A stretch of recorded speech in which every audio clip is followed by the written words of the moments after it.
Good morning and welcome to our beautiful garden. Today we're going to be staying right here at home, enjoying what we can see in the garden, which is beautiful indigenous trees. I'm sure that well, I actually don't know, but if you search how to draw a tree on the internet, you'll find all these examples of how to draw European or North North American. American trees, like pine trees, oak trees, the like. And today we want to show you how to draw trees that are indigenous to Southern Africa. So, in the background, you can even see beautiful shadows cast by trees. So, when you're looking around to draw in your garden, be aware of shadows that get cast, of textures on the stems, and of the different foliage. So, we'll show you what the African trees look like in our garden now. So in our garden, you'll find lovely examples of Southern African trees. The one here is called a cabbage tree, and it's got really interesting textured bark on its stem, and it's got these round little puffs of leaves in groups clustered together. Next to it, you'll find a waterberry tree, which has delicious fruit, which all the birds love, and that's got these thick, lovely, luscious green leaves.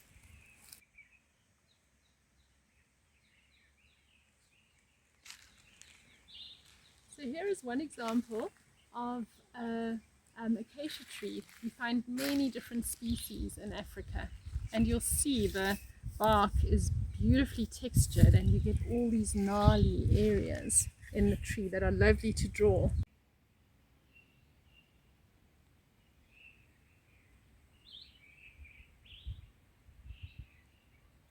And lastly, I want to show you these two beautiful trees that are close and hugging each other.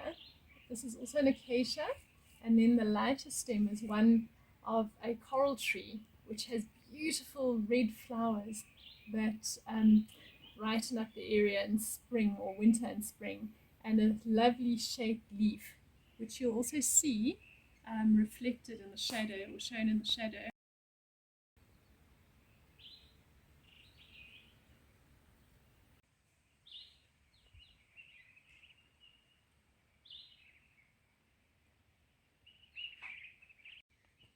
So for this exercise, you can just work with an HB pencil, which when you press it down hard, you'll get darker tones, and if you use it lightly, you get lighter shades.